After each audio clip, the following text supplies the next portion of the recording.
নমস্কাৰ। মানুহে মানুহৰ বাবে, গতিকে এয়াই এটা প্ৰতিভা জুবিন গাৰ্গে যিটো দেখাই থৈ গ'ল আমাৰ দাদা। গতিকে আজি জুবিন গাৰ্গৰ অবিহনে আমি এইখিনি কৰিব ওলাইছোঁ।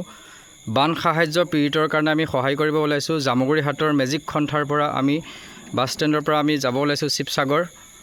গতিকে এইটো আপোনালোকৰ কাৰণে এটা ভাল খবৰ বুলি ক'ব বিচাৰিছোঁ, এটা কাৰণ কিয় আমি যিমানটো সাৰ্থক সেই সাৰ্থক অনুযায়ী আমি এনেকৈ আমাৰ নিজাববীয়াকৈ এটা কোনো সাহায্য নোলোৱাকৈ যি এটা সাহায্য দিছিলে সেইখিনি সাহায্য লৈ প্লাছ আমি নিজৰ পকেটৰ পৰা যিটো আমি পইচা দিছোঁ দি কেনে আজি এটা বানপীড়িতসকলক আমি এটা সাহায্য প্ৰদান কৰিবৰ কাৰণে গৈ আছোঁ।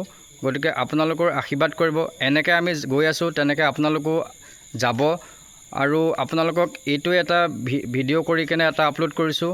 গতিকে ইয়াৰ পৰা আপোনালোকৰ পৰা সহায় সহযোগিতা পাম বুলি আমি আশা কৰিছোঁ। জয় জুবিন দা।